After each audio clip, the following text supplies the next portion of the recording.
today I'm going to be showing you the basic macrame knots so that you can be successful in making your own jewelry or macrame wall hangings, whatever your heart's desire.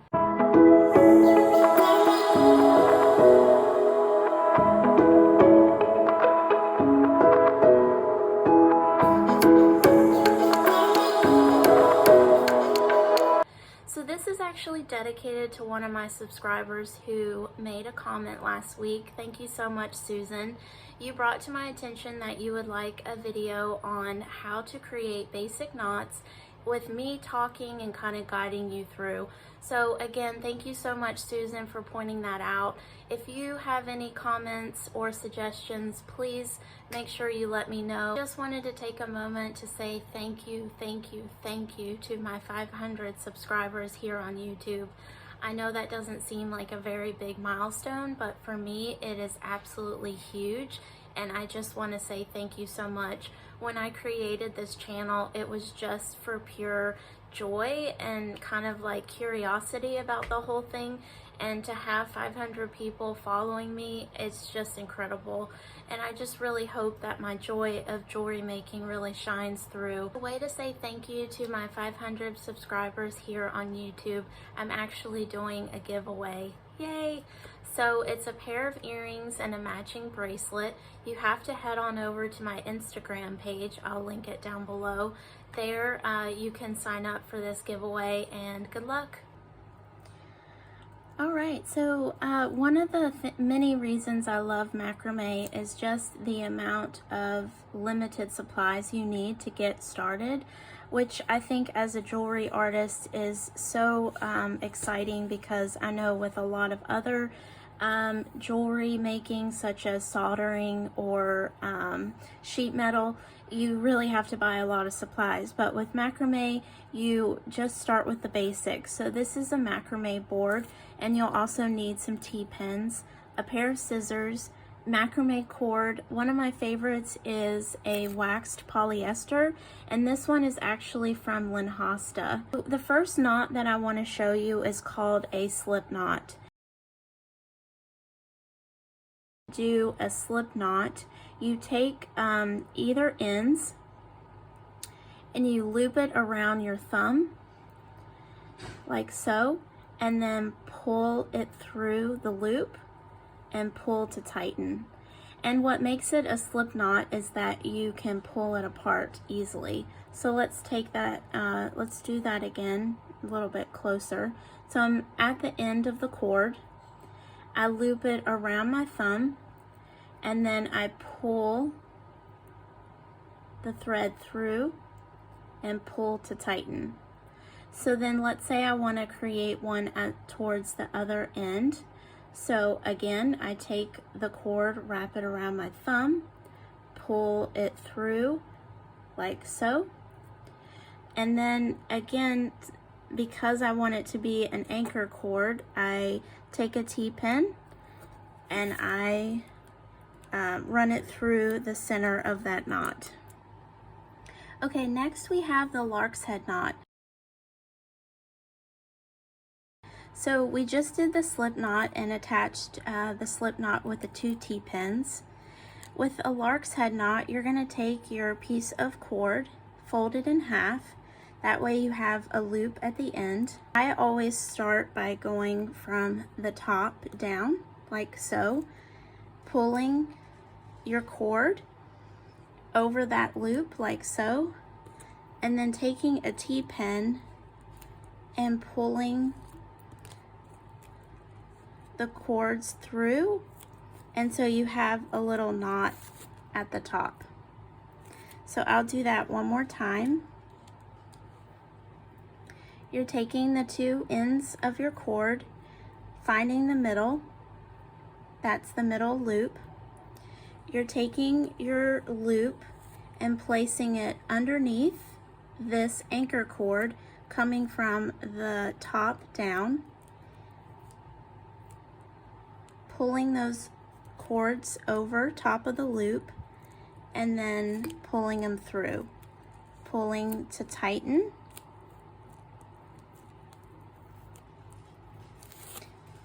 And there you have your 2 lark's head knots. So let's say you don't want to see the 2 knots forward facing, you want them facing towards the back. So this time, again, finding the middle, here's my loop, and I'm gonna go underneath this and going from the bottom to the top. Pulling down and then pulling those cords through and pulling to tighten. And see the difference? Let me zoom in a little bit. See how these knots you can see forward facing, and then this one looks as if it's backwards. So it's all about personal preference. I typically always do it this way where I can see the knots, but other artists really like where it's just kind of a seamless look. So we'll do that one more time, going from the bottom to the top and pulling your loop down, taking your T-pin and pulling the 2 strings through the loop,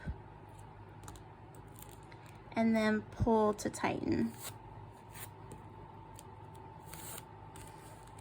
Okay, so there is your lark's head knot. Next knot is a pretty universal knot when it comes to making macrame jewelry. It's called the double half hitch.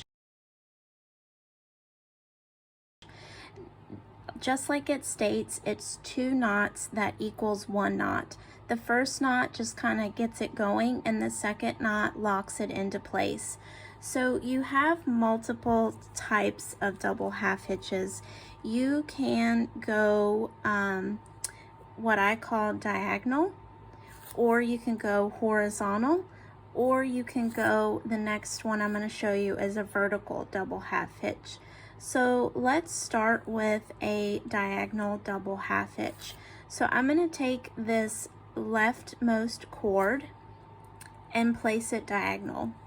The next cord next to it, I'm going to place it over top like so, and then I'm going to pull the cord through, holding this left cord nice and diagonal, pull that cord into a knot.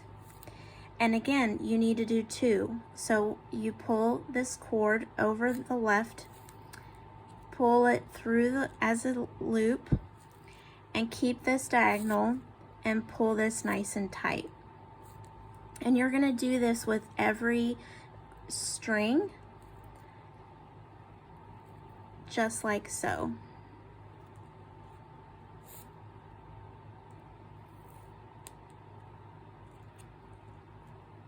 And the key to the success of this is keeping this diagonal, and in some instances you're going to have to pull it way far to the right to kind of get those knots into place.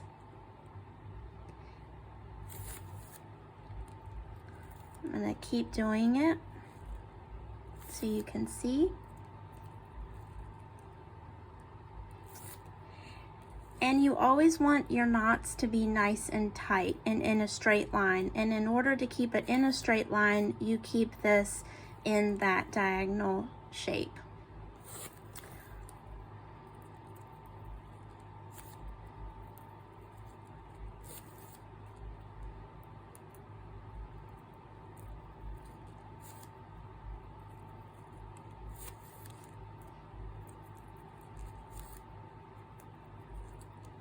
Okay, so I'm going to put a T-pin right here so it kind of anchors the whole side.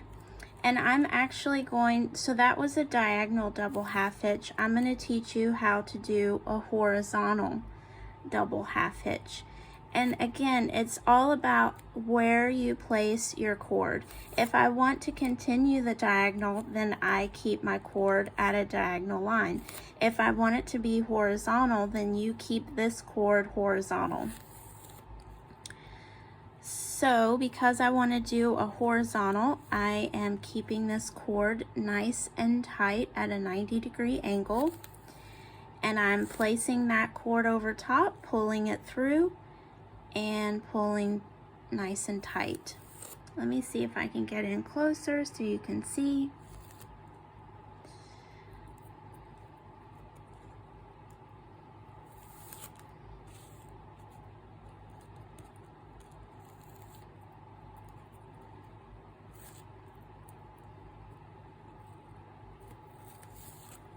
And you can even place a T-pin here if it helps you.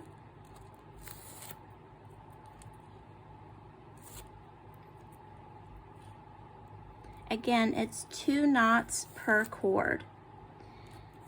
And if you wanted to, you could add some beads in between the empty spaces. You really can get creative.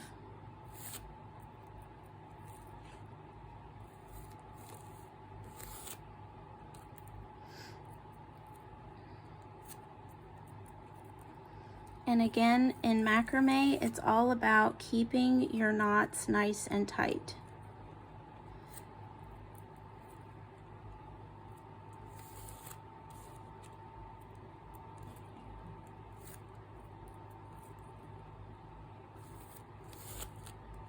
This is your diagonal double half hitch, and this was your horizontal double half hitch. So now I'm going to show you how to create a vertical double half hitch.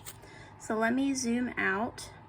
For this one, I'm going to choose a different color cord so that you can see the difference. So I've got a different color cord. I'm going to create a slip knot, which is the first knot I showed you, at the very end of this cord, like so. And I'm going to take a T-pin, and I'm going to place this cord right next to the piece that I'm working with.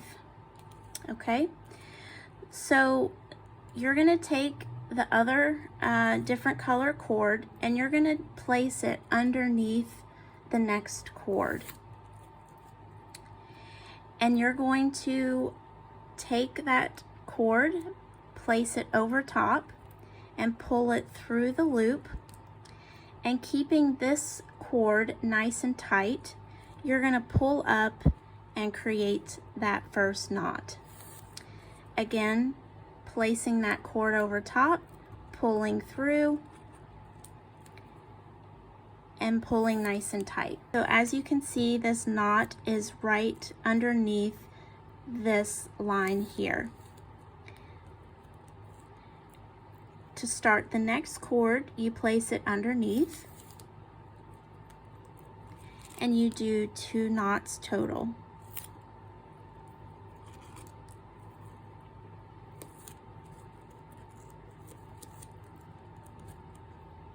You always want to make sure that this cord goes underneath the next cord.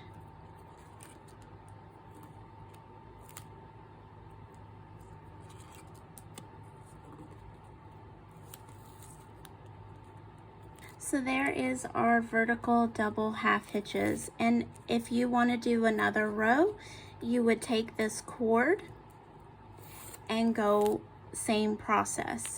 The next important knot is called a square knot.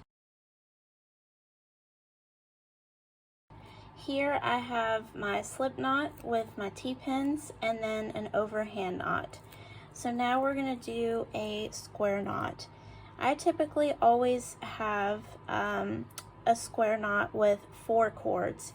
You can do a square knot with 3 cords. You can have a square knot with 6 cords or more. It's just kind of up to you and the thickness that you want. So the standard square knot again is where you have 2 cords on the side and then 2 cords in the center. I'm going to start with the cord on the left hand side. I'm going to place it over top the 2 center cords.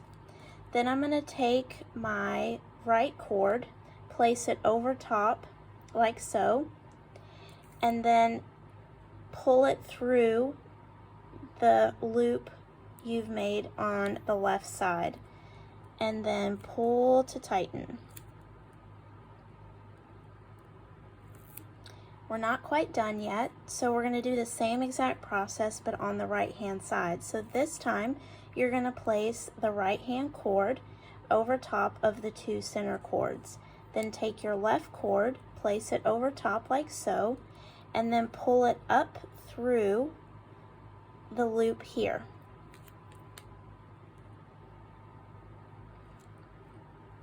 And pull to tighten. So there is your first square knot. You can see the knot right here. There's a little notch on the left hand side. So in order to do what we call a sinnet, you're going to do the same exact process. Starting on the left hand side, pulling through,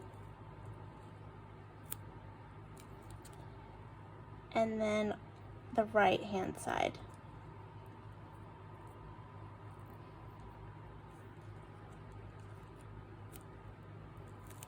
And you're going to keep doing that however the length that you want to. Now, in order to do the next knot, which is called a spiral knot, what we're going to do is the same exact process, but instead of going left, right, we're going to just keep doing left, left, left, left, and it creates this spiral. So I'm going to show you what that's like.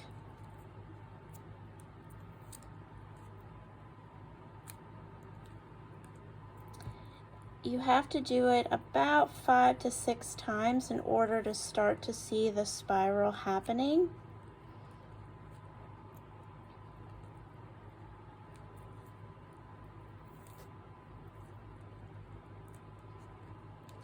And this is about where I flip the cord like so and keep going on the left side.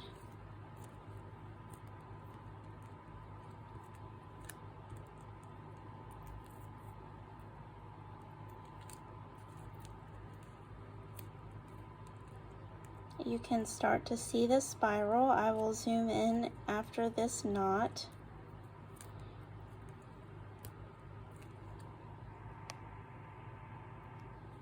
See how the top part was the square knot and then this bottom part is the spiral knot. So what's cool is you can interchange between the two. Again, we've got the square knot and the square knot, and then in the center is the spiral knot. Okay, so that's the end of the tutorial on the beginning macrame stitches or knots. I just wanted to again say thank you so much, and then also show you a macrame project that I've been working on. So this is a wall hanging that I've been working on, and as you can see, I'm just using the basic stitches to create this gorgeous piece of macrame. So you can incorporate your macrame into wall hangings, plant hangers, anything you want besides jewelry. So I really hope you are inspired by this, and thank you again so much for watching. All right, take care.